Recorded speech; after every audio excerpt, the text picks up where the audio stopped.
Hi friends, आपका हार्दिक स्वागत है आपके अपने YouTube channel WiFi maths by Dharmveer sir पर। जैसा कि आपको पता है कि हम chapter second relation and function पढ़ रहे थे, ठीक है, जिसके अंदर हमने एक्सरसाइज 2.3 का बेसिक पढ़ लिया था लास्ट वीडियो के अंदर। अगर आपने वो वीडियो नहीं देखी है तो पहले आप वो वीडियो देखें। आप यूट्यूब पर टाइप करें WiFi maths by Dharmveer sir, ठीक है, चैनल ओपन होगा अपना, और चैनल की प्लेलिस्ट के अंदर आप जैसे ही जाएंगे तो वहां पर आपको सभी वीडियो मिलेंगी, ठीक है। तो चलिए चलते हैं एक्सरसाइज 2.1 और क्वेश्चन नंबर फर्स्ट देख रहे हैं। देखिए पहले ही बता रहा हूं, अगर आपने बेसिक की वीडियो नहीं देखी है पहले आप वो देखें, तभी आपको ये समझ में आएगा। तो देखते हैं क्वेश्चन नंबर फर्स्ट है हमारा, क्या बोल रहा है, let N be the set of natural number. N क्या है, नेचुरल नंबरों का सेट है, ठीक है। नेचुरल नंबर कहां से शुरू होते हैं, हमारे 1 से 1 2 3 4 5 6 7 सभी क्या है, नेचुरल नंबर है। एंड द रिलेशन आर, यहाँ पर आप सोच रहे होंगे कि पढ़ तो फंक्शन रहे थे, रिलेशन कहाँ से आ गया। एक ही क्वेश्चन है ये क्वेश्चन भी इसलिए लिया है मैंने ताकि मैं आपको रिलेशन और फंक्शन में डिफरेंस समझा सकूं, ठीक है। बेसिक में हमने पढ़ भी लिया था वैसे रिलेशन और फंक्शन में क्या अंतर होता है, लेकिन यहाँ पर भी हम चलिए क्वेश्चन के द्वारा चेक कर लेंगे भाई रिलेशन और फंक्शन में क्या डिफरेंस होता है ना। The relation R be define on N का मतलब set of natural number such that are के लिए, रिलेशन के लिए आपको ये डेफिनेशन दी हुई है, ठीक है। रिलेशन में भी हमने देखा था इस टाइप से डेफिनेशन गिवन होती थी जिससे हम रिलेशन निकालते थे। आगे क्या करना है हमें, what is the domain, domain बतानी है, उसके बाद कोडोमेन बतानी है, और क्या बतानी है भाई, रेंज बतानी है आपको आर की, ठीक है। और फिर आपको बताना है is this relation a function, आपको बताना है कि ये जो रिलेशन है ये एक फंक्शन हो सकता है, ठीक है। तो चलिए देखते हैं सोल्यूशन इसका। तो सबसे पहले तो आपको क्या करना है, रिलेशन आपको फाइंड आउट करना है, जिसके लिए आर सेट के लिए हमें डेफिनेशन गिवन है। क्या गिवन है भाई, आपको ऐसे तो ऑर्डर पेयर बनाना है, मतलब x की वैल्यू पहले लिखी जाएगी y की बाद में, ठीक है। और वैल्यू निकालने के लिए आपको रिलेशन यहाँ पर दिया हुआ है कि y equals to 2x, x और y में क्या रिलेशन है, y इक्वल्स टू x के 2x के। साथ ही आपको बोला गया है कि भाई जो x और y है आपका, x और y वो क्या कर रहा है, नेचुरल नंबर में बिलोंग कर रहा है, मतलब x और y दोनों की वैल्यू क्या होगी, एक नेचुरल नंबर होगी, ठीक है। तो यहाँ से आप पुट करना शुरू कर दीजिए। पहला natural number, first natural number हमारा क्या होता है, 1। तो रिलेशन में आप x इक्वल्स टू 1 रिप्लेस करेंगे, x को कितने से रिप्लेस कर देंगे, 1 से। तो हमें y की वैल्यू कितनी मिली, 2। तो आपने देखा हमने x की वैल्यू 1 रिप्लेस की तो y की वैल्यू 2 मिली, मतलब ऑर्डर पेयर आपका क्या बन गया, 1 2, क्योंकि यहाँ पर लिखा है x y, तो आपको x की वैल्यू पहले लिखनी है, y की बाद में लिखनी है, ठीक है। एक ऑर्डर पेयर बन गया। उसके बाद हम पुट कर देते हैं x इक्वल्स टू 2, तो y इक्वल्स टू क्या हो जाएगा आपके पास, 2 इंटू 2, और 2 2 जा कितना हो गया भाई, 4, ठीक है। तो ऑर्डर पेयर क्या बना आपके पास, 2 4 बन गया है, ठीक है। नेक्स्ट पुट कर देते हैं हम x इक्वल्स टू 3, तो y इक्वल्स टू क्या हो जाएगा भाई, 2 इंटू 3, और 2 3 जा कितना हो गया, 6। तो ऑर्डर पेयर क्या बना आपका, 3 6, ठीक है। चलिए नेक्स्ट और पुट कर लेते हैं, तो x इक्वल्स टू पुट कर लेते हैं 4, तो y इक्वल्स टू क्या हो जाएगा, 2 इंटू 4, और 2 इंटू 4 कितना हो गया, 8। तो आपके पास ये हो जाएगा आपका 4, ठीक है। x की वैल्यू और y की वैल्यू कितनी हो जाएगी, 8। तो ये भाई हमारे पास बना है, ठीक है। अब देखिए यूं तो कोई लिमिट तो है नहीं, क्योंकि यहाँ पर बोला गया है कि X Y belongs to natural number, और नेचुरल नंबरों की कोई लिमिटेशन थोड़ी ना है। तो शुरू के आप 3 या 4 ऑर्डर पेयर बढ़ा लेंगे, ठीक है, क्योंकि यहाँ पर ये जो एक सेट बनने वाला है, ये कैसा सेट बनने वाला है, इनफाइनाइट सेट बनने वाला है। आपको पता है इनफाइनाइट सेट क्या होता है ना, आपने फर्स्ट चैप्टर पढ़ लिया है। अगर फर्स्ट चैप्टर की वीडियो नहीं देखी है तो वो देखें आप, एक सीक्वेंस वाइज एक दूसरे से टॉपिक जुड़े हुए हैं। अगर आपने फर्स्ट चैप्टर नहीं किया है तो पहले आप फर्स्ट चैप्टर करें, ठीक है भाई। तो यहाँ पर हमने पढ़ा था सेट के अंदर कि इनफाइनाइट सेट एक ऐसा सेट होता है जिसमें जिनके एलिमेंटों को हम काउंट नहीं कर सकते, ठीक है ना। तो यहाँ पर एक ऐसा ही सेट बनने जा रहा है, क्योंकि यहाँ पर नेचुरल नंबरों की कोई लिमिटेशन तो है नहीं, आप कब तक भी रखते रहो, वैल्यू आती रहेगी, ठीक है। तो शुरू के 3 या 4 ऑर्डर पेयर बनाने के बाद आप रहने देंगे, मतलब डॉट लगा देंगे, ठीक है। तो आर आपका जो रिलेशन है वो क्या बना, फर्स्ट ऑर्डर पेयर क्या बना आपका 1 2, सेकंड क्या बन गया हमारे पास 2 4, और थर्ड क्या बन गया भाई 3 6, और नेक्स्ट क्या बना है 4 8, और ऐसे ही कंटिन्यू आगे तक ये बनता हुआ चला जाएगा, ठीक है। तो ये तो हमारा बन गया रिलेशन। पहला काम कर दिया हमने, एक रिलेशन फाइंड आउट कर लिया है, ठीक है। डॉट इसीलिए लगाई क्योंकि कंटिन्यू ऐसे ही आगे भी होगा। चलिए अब नेक्स्ट काम करते हैं। नेक्स्ट क्या है हमारा, what is the domain, domain लिखनी है भाई। तो आपको अच्छे से याद है कि डोमेन क्या होती थी, ऑर्डर पेयर का फर्स्ट एलिमेंट क्या होती थी, डोमेन। हर ऑर्डर पेयर का फर्स्ट एलिमेंट, तो यहाँ से फर्स्ट एलिमेंट क्या है 1, फिर कितना है भाई 2, फिर कितना है 3, फिर कितना है 4, और डॉट डॉट आगे भी तो ऑर्डर पेयर आएंगे, तो इसलिए डॉट डॉट लगाना पड़ेगा। अब आपको ये दिख रहा होगा ये क्या चीज बन रही है भाई 1 2 3 4 5, नेक्स्ट 5 आता, फिर 6 आता, फिर 7, तो ये तो सारे नेचुरल नंबर आ रहे हैं। तो आप ये सेट बनाने के बजाय कैपिटल N भी लिख सकते हैं, तो डोमेन आपकी क्या हो जाएगी, सभी नेचुरल नंबर हो जाएगी भाई। उसके बाद हम लिखने जा रहे हैं रेंज, ठीक है, क्या लिखने जा रहे हैं रेंज, कोडोमेन बाद में लिखते हैं, चलिए पहले रेंज लिख लेते हैं। तो रेंज क्या होता था, हर ऑर्डर पेयर का सेकंड एलिमेंट, तो यहाँ से कितना मिलेगा आपको 2, नेक्स्ट कितना हो जाएगा 4, नेक्स्ट कितना हो जाएगा भाई 6, नेक्स्ट कितना हो गया 8, ऐसे ही डॉट डॉट डॉट, ठीक है। तो आप सेट में लिखना चाहें तो ऐसे लिखें, या फिर इसको हम सेट बिल्डर फॉर्म में भी लिख सकते हैं, मतलब डेफिनेशन की फॉर्म में। सेट में पढ़ा था ना हमने कि कोई भी सेट जो है उसको हम दो तरीके से लिख सकते हैं, टेबुलर फॉर्म में लिख सकते हैं और सेट बिल्डर फॉर्म में लिख सकते हैं। सेट बिल्डर का मतलब एक डेफिनेशन की फॉर्म में, मतलब एक ऐसी डेफिनेशन जिससे सेट बनाया जाता है, इसीलिए तो बोल रहे हैं सेट बिल्डर, है ना, सेट को बनाने वाली फॉर्म, ठीक है भाई। तो यहाँ पर ये इसमें भी छोड़ सकते हो, वैसे कोई दिक्कत नहीं है, लेकिन हम इसको चलिए आपको सेट बिल्डर में लिख के दिखा रहे हैं। तो आप देखेंगे कि इसके अंदर आखिर चल क्या रहा है ना, चलने का मतलब आपको एक कोई इसके अंदर रूल फॉलो हो रहा होगा, वो रूल सर्च करना है कि क्या फॉलो हो रहा है। तो आपको दिख रहा होगा इसके अंदर 2 1 जा 2, 2 2 जा 4, 2 3 जा 6, 2 4 जा 8, नेक्स्ट 10 आता आपका। तो ये 2 की टेबल चल रही है, इसीलिए हम लिखेंगे यहाँ पर हम लिख देंगे भाई x इक्वल्स टू 2n, ठीक है, क्योंकि 2 की टेबल चल रही है, और n जो है ना वो बिलोंग्स टू लिखेंगे नेचुरल नंबर, ठीक है, n बिलोंग्स टू क्या लिख देंगे नेचुरल नंबर। तो इस सेट को हमने किस में लिख दिया है, सेट बिल्डर में लिख दिया है भाई, ठीक है। x such that और लगाए यहाँ पर x such that x equals to 2n और n is belongs to natural number. आप इसमें नेचुरल नंबर रखते चले जाएंगे, आपके पास ये सेट बनता हुआ चला जाएगा, ठीक है। तो इस सेट को हमने किस में लिख दिया है, सेट बिल्डर फॉर्म में लिख दिया है। रेंज जो हमारी थी ये टेबुलर में थी, इसको हमने सेट बिल्डर में लिख दिया है। नेक्स्ट क्या बचा हमारा, कोडोमेन। अब कोडोमेन क्या होता है आप याद कीजिए, मैंने आपको बताया था कि कोडोमेन क्या होगा भाई। कोडोमेन क्या होता है, जैसे आपका आर रिलेशन है, आर रिलेशन है ए क्रॉस ए, आर रिलेशन है आपका ए क्रॉस ए या ए क्रॉस बी ले लीजिए, चलिए ए क्रॉस बी। तो ये जो सेकंड सेट होता है ना, सेकंड सेट, इसके जो एलिमेंट होते हैं उन्हीं को हम क्या बोलते हैं, कोडोमेन बोलते हैं भाई, ठीक है। तो आपको पता है यहाँ पर सेकंड एलिमेंट क्या है, y है, और y किस में बिलोंग कर रहा है, नेचुरल नंबरों में। तो इसका मतलब सभी नेचुरल नंबर होंगे। सेकंड सेट क्या होगा, ऑल नेचुरल नंबर। फर्स्ट भी आपका ऑल नेचुरल नंबर ही है, इसलिए कोडोमेन हम क्या लिखेंगे, नेचुरल नंबर लिख देंगे सभी। समझ में आई बात। मैंने क्या बोला कि रिलेशन जो होता था हमारा सबसेट होता था ए क्रॉस बी का, तो उसमें जो सेकंड एलिमेंट सेकंड सेट होता था ना, उसके एलिमेंट कोडोमेन कहलाते थे। तो यहाँ पर सेकंड है आपका y, और y किस में बिलोंग कर रहा है, नेचुरल नंबर में, मतलब y की वैल्यू नेचुरल नंबर होगी, तो इसलिए कोडोमेन में भी क्या आ गया, नेचुरल नंबर, ठीक है। अगर आपको ये बात कम समझ में आई है तो इसका मतलब आपने पहले की वीडियो नहीं देखी है, वहां पर मैंने अच्छे से डिटेल में समझाया है कि डोमेन क्या होती है, रेंज क्या होती है और कोडोमेन क्या होती है, ठीक है ना। यहाँ पे ये क्वेश्चन आ गया है, इसलिए हमने थोड़ा डिस्कस कर लिया है। चलिए नेक्स्ट आगे चलते हैं। तो डोमेन हो गई, कोडोमेन हो गई, रेंज हो गई। अब हमें चेक करना है कि ये जो रिलेशन आया था आपका, ये फंक्शन है या नहीं। देखिए क्लियर करा रहा हूं, वैसे मैंने बेसिक में आपको बहुत अच्छे से समझाया रिलेशन और फंक्शन में डिफरेंस। देखिए रिलेशन पर तो कोई भी कंडीशन नहीं है, डेफिनेशन के अकॉर्डिंग जो सेट लिख दिया, ठीक है, ये सेट लिख दिया या इसके अलावा कोई भी आप सेट लिख दीजिए, ठीक है, वो आपका क्या हो जाएगा, रिलेशन। इस पर कोई कंडीशन नहीं है, बस एक ऐसा सेट लिखना होगा जो ए क्रॉस बी का क्या हो, सबसेट हो। हमने रिलेशन में पढ़ा था कि भाई रिलेशन क्या होता है, ए क्रॉस बी का सबसेट होता है, मतलब इसके सारे एलिमेंट ए क्रॉस बी में बिलोंग करने चाहिए। अब देखिए अगर आप फर्स्ट टाइम देख रहे हैं तो आप सभी वर्ड्स आपके लिए नए होंगे, सबसेट, सेट, इसलिए आप पहले सेट को कवर करें, फर्स्ट चैप्टर की वीडियो देखें, ठीक है, पूरी प्लेलिस्ट आपको मिल जाएगी चैनल पर। तो यहाँ पर क्या है भाई, रिलेशन और फंक्शन को डिस्कस कर रहे हैं हम। जो रिलेशन है और फंक्शन है उन दोनों में क्या डिफरेंस है। तो देखिए रिलेशन में कोई कंडीशन नहीं है, जो ये डेफिनेशन दी इसके अकॉर्डिंग जितने भी ऑर्डर पेयर बने उठा के लिख दिए, रिलेशन बन गया। लेकिन फंक्शन पर कंडीशन है, और फंक्शन पर कंडीशन क्या है, फंक्शन पर कंडीशन ये है कि ईच एलिमेंट की एक यूनिक इमेज होनी चाहिए। ईच एलिमेंट की क्या होनी चाहिए, यूनिक इमेज, ठीक है। इमेज किसको बोलते थे, अब यहाँ पर हम यूनिक इमेज होनी चाहिए, ठीक है। इमेज किस चीज को बोलते थे, तो देखिए इसमें फंक्शन के अंदर अगर हम इसको फंक्शन बोल रहे हैं तो ये जो फर्स्ट एलिमेंट होते थे ना, इनको बोलते थे हम प्री इमेज। क्या बोलते थे, प्री इमेज, ठीक है। और जो सेकंड एलिमेंट होता है इसको क्या बोलते हैं, इमेज।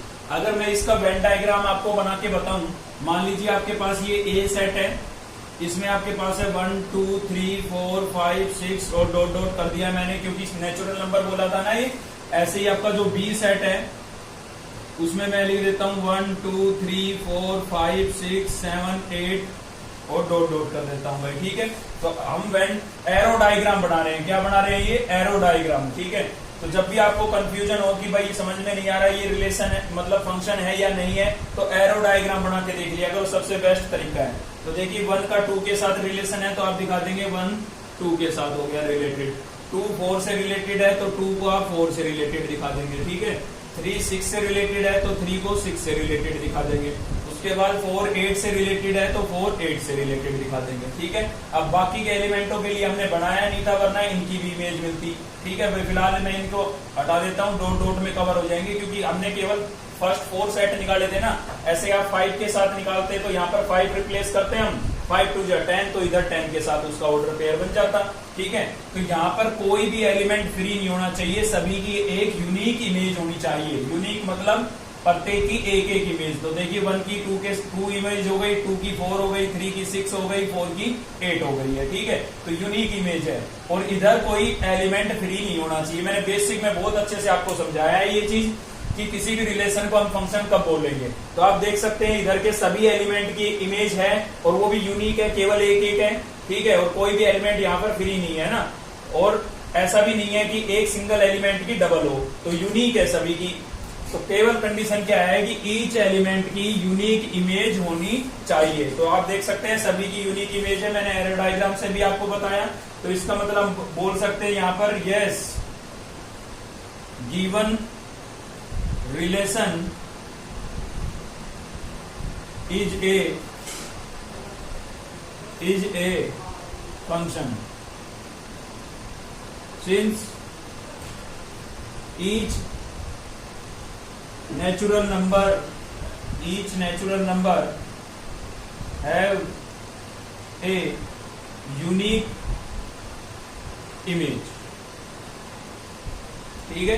तो इस रिलेशन को हम फंक्शन बोल सकते हैं क्योंकि सभी नेचुरल नंबरों की एक यूनिक इमेज है, मतलब एक सिंगल एलिमेंट डबल से रिलेटेड नहीं है, ठीक है जी। अगर अब भी आपको ये वाला कंसेप्ट क्लियर नहीं हुआ तो आप बेसिक की वीडियो जरूर देखें, वहां से पक्का क्लियर होगा आपको, क्योंकि वहां पर हमने अच्छे से डिस्कस किया है, ठीक है। बेसिक पढ़ा चुके थे इसलिए ज्यादा यहाँ पर हमने ध्यान नहीं दिया, क्योंकि बेसिक की वीडियो आपने देख ली होगी, इसलिए हम एक्सरसाइज पर ही काम कर रहे हैं यहाँ पर। चलिए देखते हैं नेक्स्ट क्वेश्चन।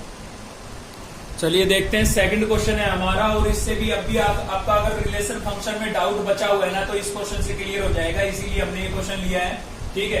तो क्या बोल रहा है, गिवन एक्स सेट आपको गिवन है और वाई सेट आपको गिवन है, classify the following set of order pair as a function और not function from x to y. आपको बताना है कि जो ये दिए हुए ना ऑर्डर पेयर, आपको मतलब रिलेशन बोल सकते हो आप, ये रिलेशन जो गिवन है ना आपको, तो इनमें आपको बताना है कि कौन सा फंक्शन है और कौन सा नहीं है। तो केवल एक बात याद रखिए आप कि ईच एलिमेंट की यूनिक इमेज होनी चाहिए। यूनिक क्या होनी चाहिए, इमेज, मतलब एक एलिमेंट एक ही एलिमेंट से रिलेटेड होना चाहिए, कंपल्सरी है ये भी नहीं है कि कोई एलिमेंट ऐसा हो जो किसी से रिलेटेड ही ना हो, ठीक है। तो प्रत्येक एलिमेंट की एक यूनिक इमेज होनी चाहिए, ओनली वन, ठीक है, केवल एक। तो चलिए चेक करते हैं। यहां पर आपका बोला गया है सेट कैसे है, एक्स टू वाई, तो एक्स के जो एलिमेंट होंगे वो होंगे प्री इमेज। अगर आप जैसे कि कोई भी एक्स से वाई की तरफ ये सेट लिखा हुआ है, अगर आप इसकी तरफ से इसको रीड करेंगे तो बोलेंगे प्री इमेज। क्या बोलेंगे जी, प्री इमेज, ठीक है। और इससे एक्स से वाई की तरफ रीड करेंगे तो क्या बोलेंगे, इमेज। तो हम बात कर रहे हैं इमेज की, प्री इमेज पर तो कोई कंडीशन ही नहीं है, ठीक है ना। तो आपको क्या देखना है कि एक्स की जो है, एक्स के जो एलिमेंट है उन सभी की कैसी इमेज होनी चाहिए, यूनिक इमेज होनी चाहिए। तो चलिए एक्स को पकड़ के चलते हैं हम। एक्स का सबसे पहले आता है 1। क्या इसके अंदर 1 की इमेज है, भाई एक्स टू वाई है, मतलब एक्स के जो एलिमेंट है वो फर्स्ट पोजीशन पर लिखे जाएंगे, ऑर्डर पेयर में कहां लिखे जाएंगे, फर्स्ट पर। एक्स टू वाई है ना, तो फर्स्ट एलिमेंट एक्स का होगा और सेकंड किसका होगा, वाई का। तो क्या आपको फर्स्ट में कहीं पर 1 नजर आ रहा है, नहीं नजर आ रहा है ना, तो इसका मतलब इसमें 1 की कोई इमेज नहीं है, ठीक है। तो मैं यहां पर लिख देता हूं R is not a function because 1 is belongs to x, 1 जो है आपका x के अंदर है, 1 is belongs to x have no image, लेकिन इसकी कोई इमेज नहीं है। ठीक है, तो ये इसका रीजन हो गया भाई कि यहाँ पर r जो है ये आपका ये फंक्शन नहीं है। क्यों फंक्शन नहीं है? क्योंकि इसमें 1 तो बिलोंग कर रहा है, 1 तो आपका इसमें है, लेकिन इसकी कोई इमेज नहीं है। इस रीजन से ये जो रिलेशन है इसको हम फंक्शन नहीं बोल सकते हैं। ठीक है, चलिए नेक्स्ट देखते हैं बी। बी में आपको सबसे पहला दिखा 1 ही, सेम वही करना है आपको, एक्स सेट के एलिमेंट की इमेज चेक करनी है या फिर नहीं है। ठीक है, तो आपको सबसे पहला एलिमेंट दिखा 1, तो 1 की इमेज कितनी है 2। ठीक है, 1 की एक इमेज हो गई 2।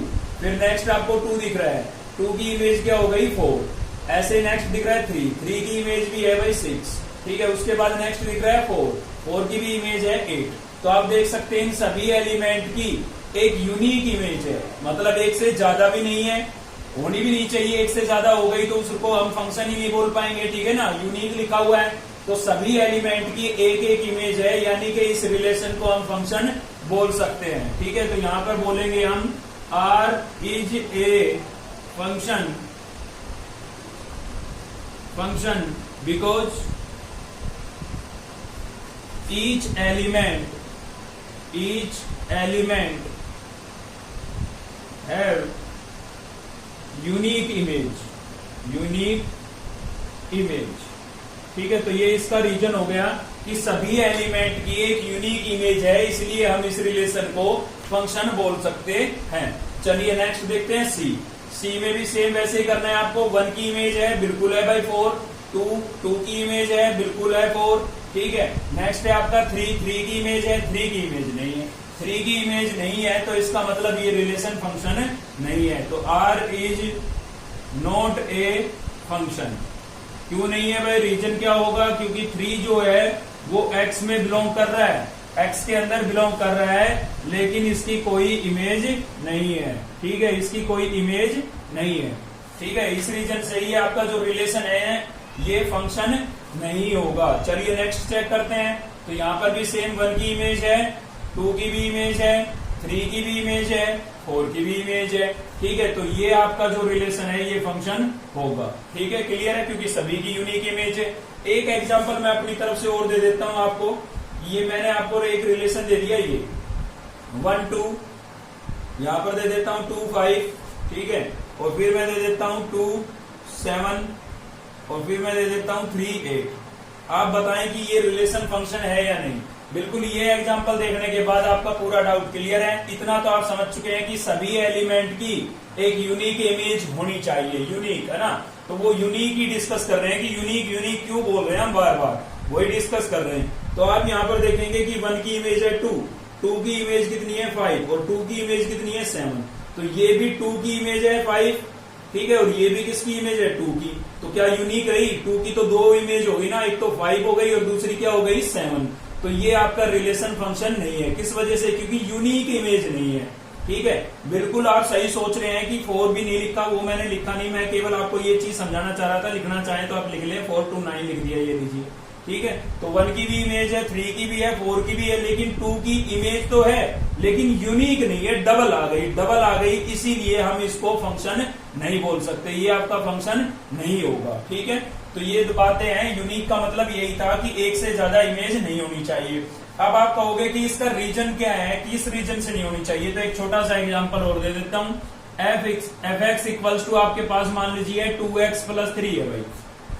तो क्या ऐसा होगा कि जैसे मैंने x की वैल्यू रखी अभी 1, तो 1 रखी तो यहां से आ जाएगा 2 × 1 + 3, मतलब कितना आ गया 5 आ गया। तो 1 की जो इमेज है वो क्या आ गई 5।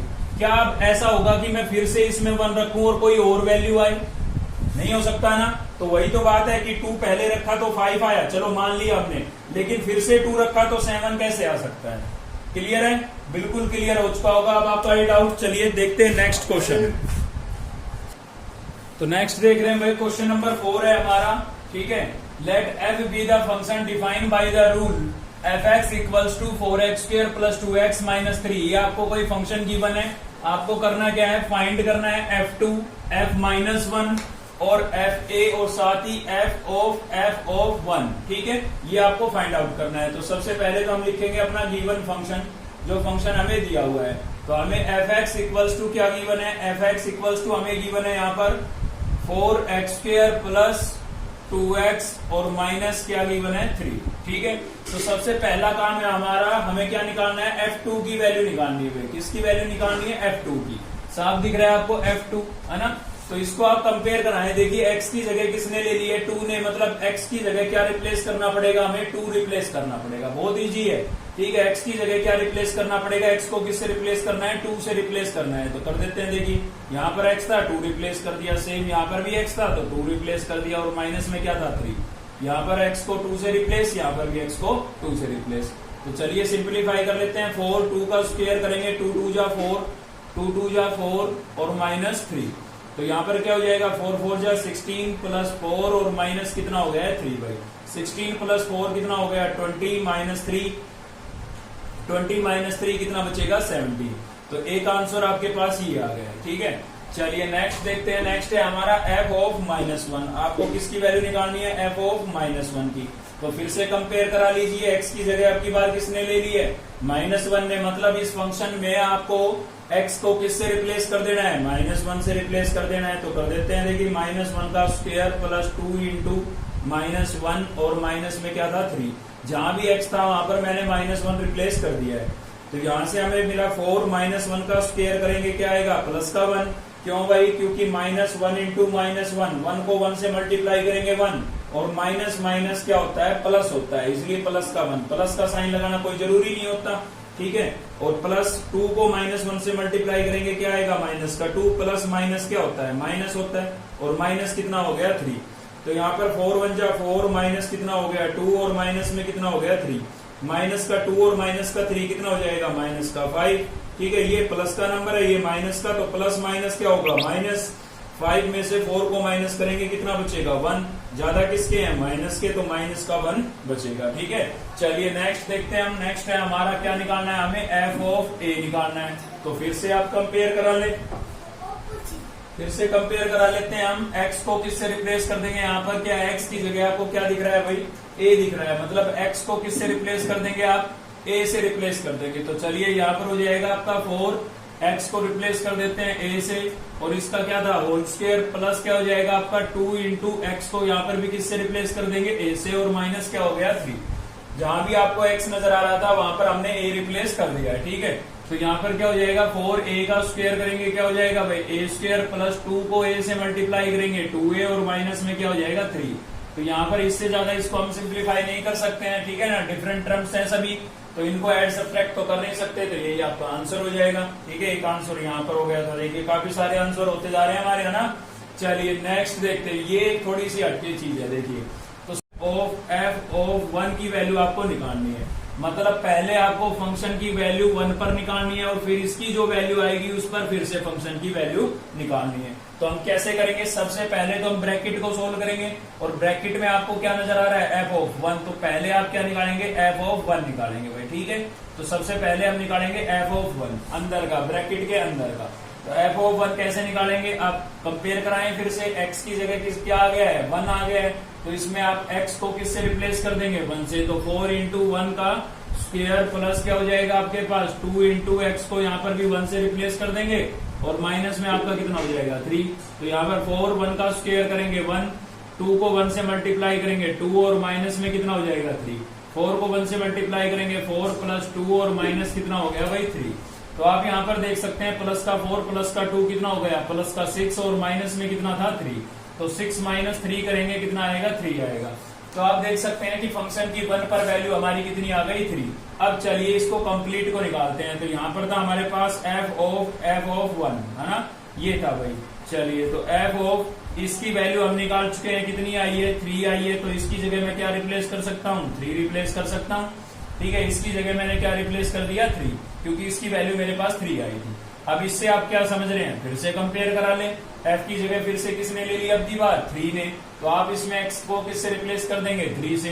तो ये आ जाएगा आपका 4 इंटू एक्स को हमने 3 से रिप्लेस कर दिया, प्लस 2 इंटू एक्स को 3 से रिप्लेस कर दिया और -3। तो यहाँ से हो गया 4, 3 का स्क्वायर कितना हो जाएगा भाई 9, 2 3 जा कितना हो गया 6 और -3, 4 9 जा कितना हो गया 36, प्लस में कितना था 6 और माइनस में कितना हो गया 3।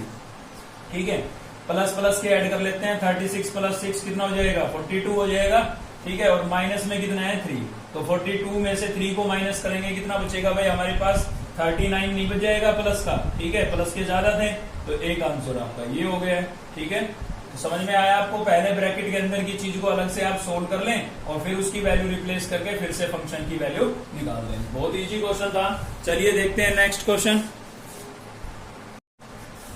चलिए भाई नेक्स्ट क्वेश्चन है आपका क्वेश्चन नंबर 6 और क्या बोल रहे हैं यहाँ पर कि लेट f इक्वल्स टू, आपको फंक्शन आपको गिवन है आपकी बार। ठीक है, किस फॉर्म में गिवन है, ऑर्डर पेयर की फॉर्म में गिवन है। तो आपको करना क्या है, बी ए लीनियर फंक्शन, ये कैसा फंक्शन है, लीनियर फंक्शन है भाई। ठीक है, लीनियर फंक्शन है ये। और फ्रॉम कैसे है, from Z into Z, Z into Z का मतलब है इंटीजर टू इंटीजर, मतलब डोमेन भी इंटीजर होगी और रेंज भी इंटीजर नंबर होगा। ठीक है, तो आपको क्या करना है, फाइंड एफ एक्स, तो आपको फंक्शन निकालना है। ये फंक्शन आपको गिवन है ऑर्डर पेयर की फॉर्म में, आपको फंक्शन निकालना है एक्स की टर्म में। ठीक है, तो सबसे पहले देखिए इंपॉर्टेंट बात यहाँ पर क्या आई है, लीनियर फंक्शन। तो बेसिक आप इस एक्सरसाइज का पढ़ चुके हैं, वहां पर मैंने आपको टाइप्स ऑफ फंक्शन के बारे में पढ़ाया था।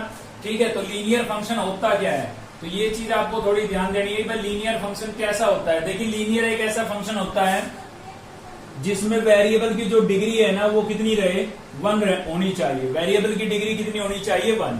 ठीक है, तो एक कोई भी लीनियर फंक्शन आप लेट कर लीजिए, यहाँ पर let F X equals to, मैंने लेट कर लिया यहाँ पर ए एक्स प्लस बी। ठीक है, आप देख सकते हैं एक्स आपका यहाँ पर वेरिएबल है और ये ए बी की वैल्यू तो हमें पता करनी है, वेरिएबल तो हमने लिख दिया क्योंकि ये तो हमें पता था कि वेरिएबल की डिग्री 1 होगी। तो अकेला एक्स होगा, एक यूनिक एक्स होगा। ठीक है, जिसकी पावर कितनी होगी, 1 होगी। अब हमें पता करना है कि इसका मल्टीपल कितना होगा और प्लस या माइनस में कोई टर्म होगी यहाँ पर, वो कितनी होगी। तो ए बी की वैल्यू अगर हमें मिल गई तो हमारे पास फंक्शन आ ही जाएगा। तो ये मैंने क्यों लेट किया, ये मुझे कहां से पता लगा, लीनियर फंक्शन से। जब भी लीनियर फंक्शन की बात आए आप ये लेट कर सकते हैं। ठीक है, क्योंकि ये आपका लीनियर फंक्शन है, यहाँ पर वेरिएबल की डिग्री कितनी है, 1। आपने पढ़ा होगा लीनियर इक्वेशन, लीनियर पोलिनोमियल। ठीक है, तो उनमें क्या होता था, वेरिएबल की डिग्री 1 ही तो होती थी, इसलिए उनको लीनियर बोल देते थे। तो यहाँ पर भी फंक्शन में सेम वही बात है कि वेरिएबल की पावर 1 होनी चाहिए, तो लीनियर हो जाएगा, लीनियर पोलिनोमियल हो जाएगा ना। तो चलिए ए और बी की वैल्यू निकालनी है। वैल्यू कैसे निकालें, तो आप देखिए सबसे पहले तो आपको पता है कि मैं यहाँ पर ये जो है ना, आपको यहाँ पर गिवन है एक 1 और यहाँ पर क्या है 1। आपको अच्छे से पता है भाई, हमने पिछले क्वेश्चन में ऑर्डर पेयर भी बनाए थे। ठीक है, तो ये वाली वैल्यू जो होती है ये हम रिप्लेस करते हैं और ये हमारे पास निकल के आती है, तब ऑर्डर पेयर बनता है। ऐसे ही 2 रिप्लेस किया होगा तो 3 आया होगा, 0 रिप्लेस किया होगा तो -1 आया होगा फंक्शन की वैल्यू, और -1 रिप्लेस किया होगा तो -3 आया होगा, तभी तो ये ऑर्डर पेयर बने। तो अगर मैं इसमें क्या करता हूँ, x को रिप्लेस कर देता हूँ 1 से। ठीक है, ये वाला 1 मैं रिप्लेस कर रहा हूँ, पुट कर रहा हूँ मैं x इक्वल्स टू 1। तो यहाँ पर क्या हो जाएगा, f of 1 equals to a into 1 और प्लस क्या हो जाएगा भाई b। यहाँ पर x को मैंने 1 से रिप्लेस कर दिया, यहाँ पर भी। तो ये हो गया आपका f of 1 equals to a को 1 से मल्टीप्लाई करूंगा a प्लस 1। अब आपको पता है जब ये 1 रिप्लेस किया गया था तो फंक्शन की वैल्यू कितनी आई थी, 1 पर 1 ही आई थी। तो फंक्शन की 1 पर वैल्यू कितनी आई थी, 1, इसलिए मैंने यहाँ पर 1 लिखा और इक्वल्स टू में क्या लिख दिया है, a प्लस बी। अब देखिए वेरिएबल हमेशा आगे होने चाहिए, थोड़ा अच्छा नहीं लग रहा है ना, तो चलिए अच्छा लगा देते हैं इसको। a प्लस बी को मैं पहले लिख देता हूँ और 1 को बाद में, और इक्वेशन नंबर फर्स्ट बन गई। अब आप सोच रहे होंगे कि इक्वेशन क्यों बनाई भाई, मुझे तो यहीं से पता लग गया था कि क्योंकि मेरे पास अननोन टर्म कितनी थी, 2 थी, एक तो a और दूसरा b। तो इक्वेशन b कितनी होनी चाहिए, 2 ही होनी चाहिए, तभी मैं इनकी वैल्यू फाइंड आउट कर सकता हूँ। तो एक इक्वेशन तो ये बन गई इस ऑर्डर पेयर का यूज करके। अभी नेक्स्ट वाले को यूज करूंगा, दूसरी इक्वेशन बन जाएगी। तो इसमें मुझे x की वैल्यू कितनी पुट करनी है, 2 पुट करनी है। ठीक है, तो पुट कर देता हूं x इक्वल्स टू 2। तो जहां भी x है फंक्शन में वहां पर मैंने 2 रिप्लेस कर दिया है, यहाँ पर भी a इंटू 2 रिप्लेस कर दिया है और प्लस क्या हो गया b। अब फंक्शन की 2 पर वैल्यू कितनी थी भाई, 3 आई थी। देखिए हमने ऑर्डर पेयर बनाया पिछले क्वेश्चनों में, इस वैल्यू को हम रिप्लेस करते थे, ये निकल के आती थी, तब ऑर्डर पेयर बनता था। तो इसका मतलब ये हुआ कि फंक्शन की 2 पर वैल्यू 3 है, तो 2 पर फंक्शन की वैल्यू कितनी है, 3। फंक्शन, इसका मतलब क्या है, फंक्शन एफ की वैल्यू 2 पर कितनी है, 3 है, तो मैं इसकी जगह क्या रिप्लेस कर सकता हूँ, 3। यहां से क्या हो जाएगा 2a प्लस बी। अब देखिए फिर से अच्छा नहीं लग रहा है ना, चलिए तो ऐसे लिख देते हैं 2a plus B equals to क्या लिख देते हैं 3। अब थोड़ा अच्छा लगा, ये इक्वेशन क्या बन गई है, सेकंड। अब इन दोनों इक्वेशन को आपको सोल्व करना है, वो आपकी मर्जी है। आपने पढ़ा है थर्ड चैप्टर, 10th क्लास का थर्ड चैप्टर पढ़ा है, ठीक है, pair of linear equation in 2 variable. उसके अंदर हमने पढ़ा था कि भाई कोई भी 2 इक्वेशन अगर हमारे पास बनती है तो हम उनको 3 मेथड से सोल्व कर सकते हैं, ठीक है ना। एक तो आपने पढ़ा है एलिमिनेशन मेथड, जिसको बच्चे बहुत पसंद करते थे, ठीक है, क्योंकि जल्दी सोल्व हो जाता था, जल्दी आंसर आ जाते थे। दूसरा आपने पढ़ा सब्स्टिट्यूशन मेथड, और तीसरा पढ़ा था क्रॉस मल्टीप्लीकेशन मेथड। तो हम तो यहाँ पर क्या अप्लाई करेंगे, एलिमिनेशन मेथड अप्लाई करेंगे भाई, ठीक है। तो एलिमिनेशन मेथड में क्या होता था, कोई एक वेरिएबल का कोएफिशिएंट इक्वल करना होता था हमें। तो यहाँ पर आप देखेंगे a का कोएफिशिएंट यहाँ पर 1 है और यहाँ पर कितना है 2। तो अगर आपको a का कोएफिशिएंट इक्वल करना है तो आप इसको 2 से मल्टीप्लाई कर लें, वरना b का कोएफिशिएंट तो पहले से इक्वल है, ठीक है। तो मैं तो इसको लेके चल रहा हूँ क्योंकि b का पहले से इक्वल है और दोनों का साइन है सेम। देखिए कोएफिशिएंट इक्वल इसलिए करते हैं ताकि वो कैंसिल हो जाए। तो आप बताइए प्लस का b है, ये भी प्लस का b है, अगर मैं ऐड करूंगा तो कैंसिल होगा, बिल्कुल नहीं होगा। तो सब कैंसिल करने के लिए मुझे क्या करना पड़ेगा, सब्ट्रैक्ट, क्योंकि सब्ट्रैक्ट में नीचे वाले इक्वेशन के क्या हो जाते हैं, साइन चेंज हो जाते हैं भाई, ठीक है। तो यहाँ पर हम क्या कर रहे हैं, सब्ट्रैक्ट कर रहे हैं, subtract equation second from equation first, ठीक है। तो इक्वेशन सेकंड में से फर्स्ट को क्या कर रहे हैं भाई, सब्ट्रैक्ट। तो क्या हो जाएगा 2a plus B equals to कितना है 3, और फर्स्ट क्या है आपकी a plus B, sorry second from first लिखा था, उल्टा लिख दिया मैंने। यहाँ पर क्या होगा a plus B equals to 1, और यहाँ पर क्या हो जाएगा भाई 2a plus B equals to क्या हो जाएगा 3। अब क्या करते हैं, देखिए सब्ट्रैक्ट करते हैं तो साइन चेंज करते हैं, ठीक है। तो साइन चेंज कर दिया है, तो आप देख सकते हैं b से b क्या हो गया, कैंसिल। प्लस का a माइनस का 2a क्या मिलेगा, माइनस का a। यहां से प्लस का 1 माइनस का 3 कितना मिलेगा, माइनस का 2। तो माइनस से माइनस कैंसिल हो गया, a इक्वल्स टू हमारे पास कितना आ गया है, 2 आ गया है, ठीक है भाई। a की वैल्यू कितनी आ गई है, 2। अब इस a की वैल्यू को दोनों में से किसी भी एक इक्वेशन में रिप्लेस कर देते हैं। तो पुट कर रहे हैं हम a equals to 2 in equation first, equation first में वापिस से रिप्लेस कर रहे हैं भाई, ठीक है। तो a को मैंने 2 से रिप्लेस कर दिया, प्लस में b था और इक्वल्स टू मेरे पास कितना था 1। तो मुझे यहाँ से b की वैल्यू निकालनी थी, 2 उधर जाएगा माइनस का हो जाएगा, तो b इक्वल्स टू कितना बचेगा, माइनस का 1 बचेगा। तो b की वैल्यू मेरे पास कितनी आ गई, -1 आ गई। तो a b की वैल्यू तो निकालनी थी, जो फंक्शन आपने लेट किया था उसमें रिप्लेस कर दीजिए। तो f(x) इक्वल्स टू क्या था a, और a की वैल्यू कितनी आई 2, तो ये हो जाएगा आपका 2x, ठीक है। यहाँ पर रख रहा हूँ प्लस में b की वैल्यू कितनी आई -1, तो प्लस -1 लिखूंगा, ब्रैकेट इसलिए लगाई, दो साइन एक साथ नहीं आ सकते ना। तो प्लस माइनस क्या हो जाएगा, माइनस का 1 आ जाएगा, ठीक है भाई। और ये आपका क्या हो गया आंसर। देखिए एक दो बच्चों का डाउट जरूर बचा होगा कि ये 2 ऑर्डर पेयर क्यों यूज किए, ये दोनों की यूज क्यों नहीं किए। आप चारों में से कोई भी 2 ऑर्डर पेयर यूज कर सकते हैं, क्योंकि हमें इक्वेशन 2 ही चाहिए, क्योंकि अननोन टर्म्स कितनी थी, केवल 2 थी, ठीक है। तो इक्वेशन हमें 2 बनानी है, ठीक है। तो आप इससे बनाए, इससे बनाए, इससे बनाए या इससे बनाए, कोई फर्क नहीं पड़ता। आप चारों में से किसी भी 2 ऑर्डर पेयर से 2 इक्वेशन बनाएं और दोनों का एलिमिनेशन मेथड से सोल्व करें, आंसर आपका सेम आएगा, ठीक है। तो देखते हैं नेक्स्ट क्वेश्चन। चलिए लास्ट क्वेश्चन देखते हैं आज की इस वीडियो का। Which of the following function are odd and which are even. आपको बताना है कि जो ये फंक्शन नीचे लिखे हुए हैं इनमें से कौन सा इवन फंक्शन होगा और कौन सा ओड फंक्शन होगा। देखिए कंफ्यूज होने की जरूरत नहीं है। आप ये सोच रहे होंगे कि इवन ओड तो हमने नंबर्स में पढ़ा था कि जो नंबर 2 से डिवाइड हो जाए वो इवन, और जो 2 से डिवाइड ना हो, ठीक है, वो कैसा होगा, ओड होगा। फंक्शन में भी इवन ओड होता है, ठीक है। तो उसको चेक करने का तरीका जो है वो हमने बेसिक में भी डिस्कस किया था, अभी फिर से भी डिस्कस कर लेते हैं। देखिए इवन फंक्शन जो है ना, इवन फंक्शन के लिए जो आपकी कंडीशन थी वो ये थी कि कोई भी फंक्शन है उसमें x को अगर हम -x से रिप्लेस कर देते हैं तो वो f(x) के इक्वल आ जाना चाहिए। और ओड फंक्शन में क्या था भाई, ओड फंक्शन के अंदर था हमारे पास कि f of -x equals to -f(x), ठीक है। तो किसी भी फंक्शन में उसको चेक करने के लिए कि वो इवन है या फिर ओड है, तो आप x को किससे रिप्लेस कर देंगे, -x से रिप्लेस कर देंगे। और -x से रिप्लेस करने पर उस पर कोई इफेक्ट नहीं पड़ता है, मतलब वापिस से वही फंक्शन आ जाता है, तो फंक्शन है इवन।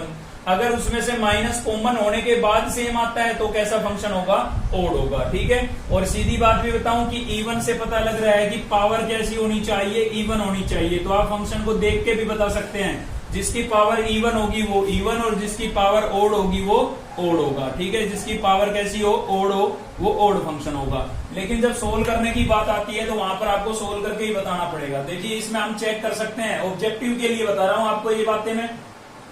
यहाँ पर x की पावर 4 है और यहाँ पर कितनी है 2, ये भी इवन नंबर है 4 और 2 भी इवन नंबर है, तो ये फंक्शन हमारा इवन ही आएगा। लेकिन सोल्व कैसे करके दिखाएंगे वो समझते हैं। चलिए तो भाई सॉल्यूशन, सबसे पहले हम यहाँ पर आपको पता है फंक्शन में fx होना जरूरी है, वरना x की वैल्यू कैसे रिप्लेस करेंगे। तो सबसे पहले तो आप यहाँ पर लेट कर लेंगे y इक्वल्स टू, क्या लेट कर लिया हमने, fx। y को किसके इक्वल लेट कर लिया है, fx के। अब ये भी y की वैल्यू थी, ये भी y की वैल्यू है, तो दोनों को हम इक्वल लिख सकते हैं। ठीक है ना, तो fx होना जरूरी है फंक्शन के लिए।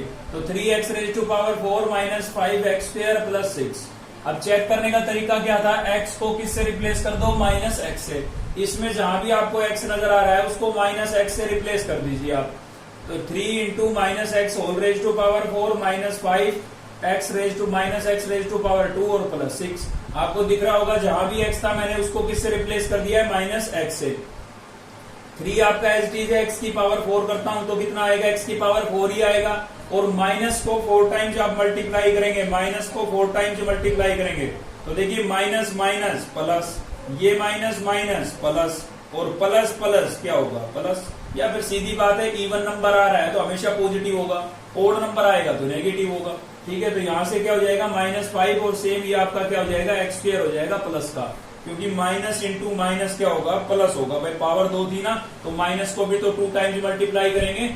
ठीक है, तो ये आ गया, तो आपने देखा ये तो वापिस से वही आ गया। तो हम क्या लिख देते हैं, इसको वापिस fx लिख देते हैं।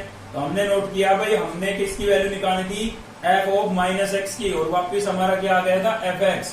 तो ये फंक्शन कैसा है, फंक्शन है इवन फंक्शन है, hence y equals to fx is a even function. ठीक है ना, सीधा आ गया, सेम एज इट इज, तो इवन फंक्शन। तो ऐसे इसका सेकंड पार्ट आप कर लेंगे। मैंने आपके लिए थर्ड पार्ट और लिया है यहाँ पर, तो इसमें भी ऐसा ही करेंगे सेम। सबसे पहले तो हम लेट कर लेंगे y इक्वल्स टू fx। ठीक है, अब मैं इसको fx के इक्वल लिख सकता हूँ। तो fx इक्वल्स टू मेरे पास क्या हो जाएगा, मोड ऑफ x प्लस 7। आपको याद होगा बेसिक में पढ़ा था। ठीक है, एब्सोल्यूट फंक्शन या मॉडुलस फंक्शन बोलते थे इसको। ठीक है, तो इसमें भी आपको क्या करना है भाई, x को रिप्लेस कर देना है माइनस x से, और यहाँ पर भी क्या हो जाएगा, माइनस x और प्लस क्या हो गया, 7। अब देखिए आपने एब्सोल्यूट वैल्यू पढ़ी है भाई, -2 की एब्सोल्यूट वैल्यू क्या होगी, 2, -3 की एब्सोल्यूट वैल्यू क्या होगी, 3। मतलब मोड के अंदर का नंबर अगर नेगेटिव भी है तो भी हम उसकी वैल्यू कैसी लिखते हैं, पॉजिटिव लिखते हैं। तो -x की वैल्यू क्या होगी, प्लस का मोड x होगी। ठीक है, और प्लस में कितना हो जाएगा, 7। तो आप देख सकते हैं fx वापिस आ गया ना, तो आपने देखा f of minus X equals to किसके आ गया है, fx के। तो ये भी आपका कैसा फंक्शन है, इवन फंक्शन है। ठीक है भाई, तो यहाँ पर आप लिख देंगे hence y equals to fx is a even function. चलिए ये भी हमने लिया है। आपको याद होगा ये क्या चीज थी, ये था आपका ग्रेटेस्ट इंटीजर फंक्शन। क्या बोलते थे इसको, ग्रेटेस्ट इंटीजर फंक्शन बोलते थे। ठीक है, तो इसका बेसिक तो हमने पढ़ लिया था, इस एक्सरसाइज का बेसिक पढ़ा था मैंने आपको डिटेल में समझाया कि ग्रेटेस्ट इंटीजर फंक्शन क्या होता है। आप भूल चुके हो तो उस वीडियो को फिर से देख लेना। मैं आपको सिर्फ इतना बता देता हूँ कि ये फंक्शन इवन या ओड कैसे चेक होगा। तो आपको बता देता हूँ, देखिए कभी भी आपको फंक्शन में ग्रेटेस्ट फंक्शन नजर आ जाए ना, ये स्क्वायर ब्रैकेट के अंदर जो ये लिखा होता है इसको हम ग्रेटेस्ट इंटीजर फंक्शन बोलते हैं। ठीक है, तो ये कभी भी नजर आ जाए तो आपको चेक करने की भी आवश्यकता नहीं है, आप सीधा लिखेंगे नाइदर इवन नोर ओड, क्योंकि ये फंक्शन ग्रेटेस्ट इंटीजर जो फंक्शन होता है वो ना तो इवन होता है आपका, ना ही ओड होता है। तो लिखेंगे neither even nor odd function. ठीक है भाई, तो इसी के साथ हमने क्वेश्चन नंबर 7 तक इसका कवर कर लिया एक्सरसाइज 2.3 का। काफी लेंथी एक्सरसाइज है तो शायद 2 वीडियो और भी बने इसके ऊपर। ठीक है, तो अगर आपको वीडियो अच्छी लगी तो लाइक करें, चैनल को सब्सक्राइब कर लें अब तक नहीं किया है तो, और दोस्तों से शेयर करना ना भूलें, क्योंकि चैनल पर 1000 सब्सक्राइबर होने बहुत जरूरी है, वरना चैनल बंद हो जाएगा। अगर आपको लगता है कि ये चैनल आपकी हेल्प कर रहा है तो आप भी इसकी हेल्प करें। Thank you.